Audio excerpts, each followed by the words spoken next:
लेकिन ब्रह्मचर्य एक ऐसा टॉपिक है जिसको हमने बिल्कुल अपने जीवन से निकाल दिया, और इसी वजह से सबसे ज्यादा बीमारियों का आज हम लोग शिकार हुए।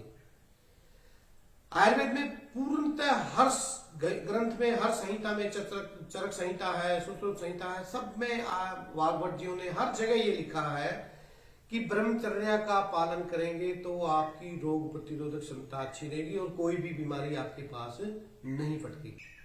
ट्राइपॉड ऑफ लाइफ, त्रिस्तंभ। आयुर्वेद में 3 स्तंभ बताए गए हैं जीवन के लिए: आहार, निद्रा और ब्रह्मचर्य। देखिए, हम खान पान पे बड़ा ध्यान रखते हैं, आहार प्रॉपर तरीके से लेते हैं, नींद भी हर लोग प्रॉपर तरीके से सो ही जाते हैं लगभग। जो भी हम भोजन करते हैं उससे रस बनेगा पहले, फिर रक्त, फिर मांस, फिर मेद, फिर अस्थि, फिर मज्जा, फिर शुक्र धातु का निर्माण होता है, और शुक्र धातु से ही फिर ओज का निर्माण होता है। ओज ही सब कुछ करता है, आपका ओरा, आपका ओज। लेकिन हम इस प्रोसेस में 32 दिन लगते हैं। एक बूंद भी अगर आप ओज की कंसंट्रेटेड आपकी बॉडी के अंदर है तो आप बहुत ज्यादा एनर्जेटिक रहेंगे, बहुत जबरदस्त तरीके से आप जिंदगी में हर कार्य में आप कामयाब होते जाएंगे, हर काम को अच्छे तरीके से कर पाएंगे।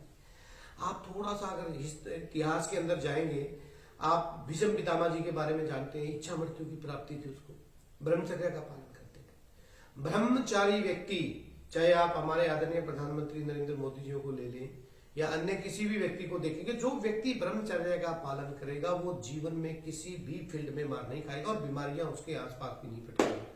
और हर बीमारी में, चाहे चरक संहिता को मैं पढ़ता हूं, उसमें हर बीमारी के पीछे लिखा हो अति मैथुनम। सबसे बड़ा कारण वो लास्ट में बताते हैं कि अति मैथुनम, एक्सेसिव इन एक्टिविटीज में इन्वॉल्व रहने से आपको ये बीमारी जरूर हो जाएगी।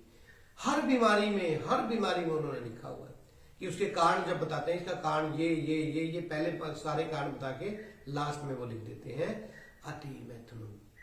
तो मेरी प्रार्थना रहेगी कि आप थोड़ा सा इस बात को समझें। मॉडर्न मेडिकल साइंस क्या कहती है इस विषय में मैं कुछ नहीं जानता, लेकिन आप प्रैक्टिकली करके देखिए। कुछ समय आप ब्रह्मचर्य का पालन कीजिए, आप देखेंगे आपकी कार्य क्षमता कितनी बढ़ जाती है, आपकी वाणी में, आपकी कार्य क्षमता में, आपके व्यवहार में कितना क्रांतिकारी परिवर्तन आता है, और बीमारियां किस प्रकार से आपसे दूर होने लगेंगी। तो बहनों को भी, लेडीज में भी, रस, रक्त, मांस, मेद, अस्थि, मज्जा, शुक्र, ये तीनों धातु, शुक्र उनके रज बनता है, शुक्र की जगह पे रज धातु का निर्माण होता है जो बहुत लाभकारी रहती है। तो ये मेल और फीमेल दोनों के लिए बहुत इंपॉर्टेंट चीज है। और मेरी प्रार्थना रहेगी कि आप ज्यादा से ज्यादा लोगों को, जो हमारी भारतीय संस्कृति है, जो हमारी प्राचीन संस्कृति है, वो जबरदस्त तरीके से, उससे ऊपर साइंस भी नहीं है। साइंस में चेंजेस होते रहते हैं। आज वो कह रहे हैं कुछ बात, 15 दिन बाद उनकी रिसर्च चेंज हो जाती है, महीने बाद फिर रिसर्च चेंज हो जाती है। दे आर मतलब एक्सपेरिमेंट करते रहते हैं। लेकिन जो हमारे ऋषि मुनि कह के गए, वो एक्सट्रीम लेवल का नॉलेज है। There is no change. उन्होंने जो कह दिया उसके आगे भी, पीछे भी, भूत में भी, भविष्य में भी वही रहेगा, उसमें चेंज नहीं हो सकता। एक समस्या की डेफिनेशन देने के लिए लाखों वर्ष लग गए इनको, मॉडर्न मेडिकल साइंस वालों को हजारों वर्ष लग गए कि, और सूत्र संहिता ने 5000 वर्ष पूर्व एक ही श्लोक में समदोष समग्निश्चय समधातु मल क्रिया प्रसन्न आत्मा इंद्रिय मन समझते विद्यते, एक ही श्लोक में सब कुछ कंफर्म कर दिया। तो मेरी प्रार्थना रहेगी आप ब्रह्मचर्य का पालन कीजिए।